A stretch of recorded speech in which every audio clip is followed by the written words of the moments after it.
In this video, we are going to talk about the top 10 things to do in New York City. So before starting, please like this video and subscribe to this channel for future updates. One of the enigmas of New York City is how much more is visible the closer you look, even at something little like a street corner. And the longer you gaze, the quicker it transforms in front of your eyes. Choosing what to do first in New York is difficult, which is why we're limiting your options. People can live here for 100 years and never run out of places to go or people to meet. These brand new and time-honored activities will astonish you whether you're a native yearning to leave your neighborhood or an outsider who doesn't know the Met from the Mets. Number 10. Brooklyn Heights Promenade. Being in the middle of Manhattan on the ground is one thing, seeing it from the other side of the river is quite another. The city's image dominates Brooklyn Heights, which is a few subway stops from Lower Manhattan. The Brooklyn Heights Promenade floats above the Brooklyn-Queen Expressway and offers arguably the greatest view of the city's skyline. Traffic rumbles below the serene promenade surrounded with trees. From Remsen Street on the southern end to Middaugh Street on the northern, there is a promenade. Passengers can sneakily cross a basketball court nearby to get to a suspension footbridge that zigzags down to Brooklyn Bridge Park's piers. Visit the New York Transport Museum, the Sardinian Trattoria River Deli, and the vintage dive bar Montero while you're in the lovely area. Number 9. New York Botanical Garden. The New York Botanical Garden boasts verdant fields, winding trails, and immaculate greenhouses in addition to meticulously maintained flower gardens. There are places that make you feel quite private and cut off from the outside world, yet there are other enormous areas where it's difficult to believe you're still in the Bronx. The greenhouses feature an annual train display that recreates New York City in miniature in the winter, and during the warmer months, they are filled with every kind of flower you can imagine, from peonies to cherry trees. Bring a picnic lunch and expect to stay at least half a day here. Number 8. Broadway. Seeing a Broadway performance is a unique and memorable experience for both natives and first-time visitors to New York City. Times Square is typically unpleasant, but as you stroll into Midtown Manhattan for a show, the neon signs and lights dazzling you instead of flashing in your face. Dreams are made of the costumes, settings, melodies, and plots of a Broadway production. Broadway has returned after falling dark during the plague. See acclaimed productions like Six and Hadestown as live performances make a comeback. Number 7. The Morgan Library and Amp Museum. The Morgan is similar to a multi-hyphenated millennial, except that it's a museum, library, landmark, historical monument, and music venue rather than an actor, model, or influencer. You may find priceless objects, artwork, and literature inside the multi-millionaire's personal library, which has been transformed into a must-visit museum and cultural hub.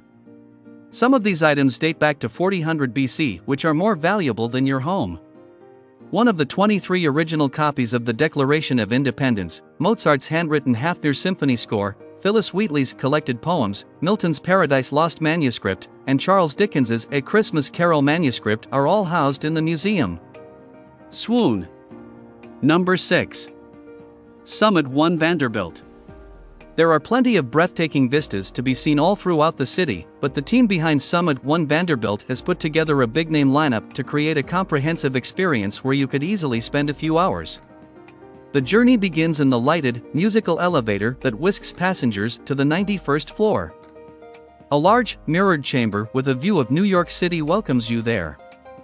Additionally, there are revolving art installations by Kenzo Digital as well as two unique features: Ascent, a separate glass elevator that takes you even higher to look over downtown Manhattan, and Levitation, a glass skybox that gives you the impression that you are floating 1,000 feet above Madison Avenue.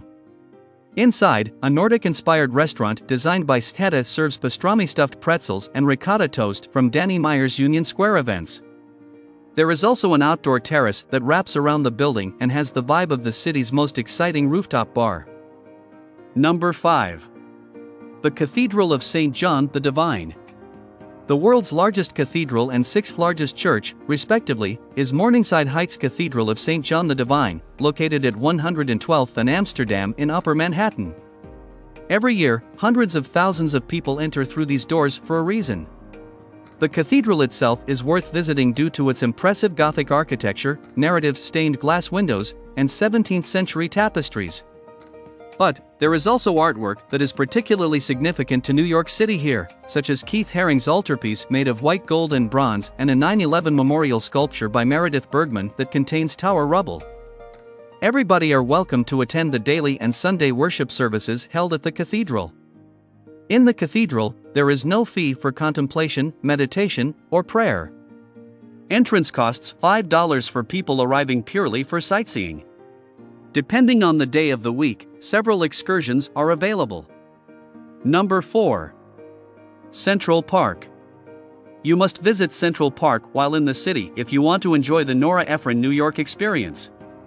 You won't immediately understand what is in front of you as you leave the congested 59th Street walkways and enter a sea of green, 693 acres of artificial gardens, meadows, forests, and slopes. If you strolled along every avenue in Central Park, you would cover 58 miles. There are sculptures, bridges, and arches along the route, as well as 21 playgrounds, an ice skating rink in the winter, and even a zoo. The 4 main crosstown thoroughfares, however, would rarely be noticed because they skillfully vanish into tunnels covered in vegetation. Plan your itinerary across the park to include stops at well-known locations including the Bethesda Fountain, Bow Bridge, Belvedere Castle, and the John Lennon Monument at Strawberry Fields. Number 3. Yankee Stadium.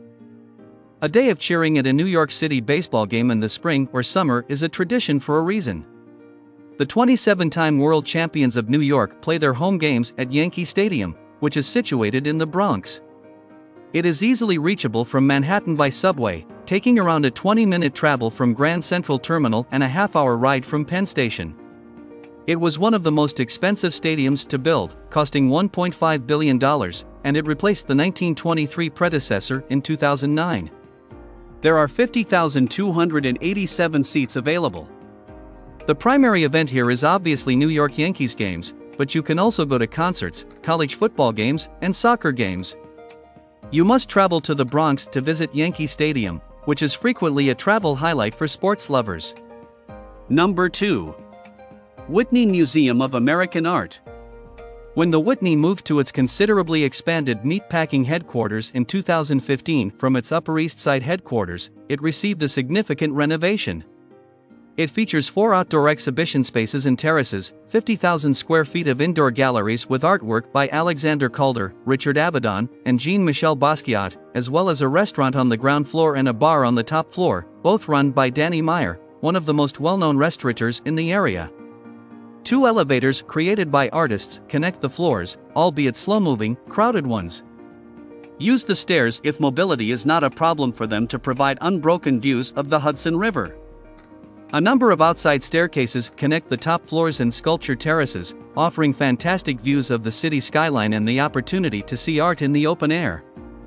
Number 1. Chinatown.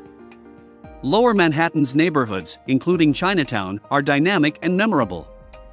You'll find yourself in the winding streets of Chinatown, where there are colorful piles of produce, succulent ducks hanging in windows, and restaurants both old and new. After emerging from the steps of the Canal Street subway station onto the sidewalk and meandering past dense crowds, neon light shops, and vendors selling knockoff designer bags. Chinatown, which stretches across Tribeca, Soho, Little Italy, and the Lower East Side, has a long history and was first settled by Chinese immigrants in the 1850s. You are free to visit however makes sense for you. Everyone will benefit from visiting Chinatown, whether they only have an hour to have a box of roast pig or duck from Wafeng No. 1 before they have to go on, or whether they stay for half a day to buy for food, eat out, and visit the Museum of Chinese in America. What do you think about our video? Let us know in the comment box below. Please like this video and subscribe to this channel for our future updates. Thank you. In this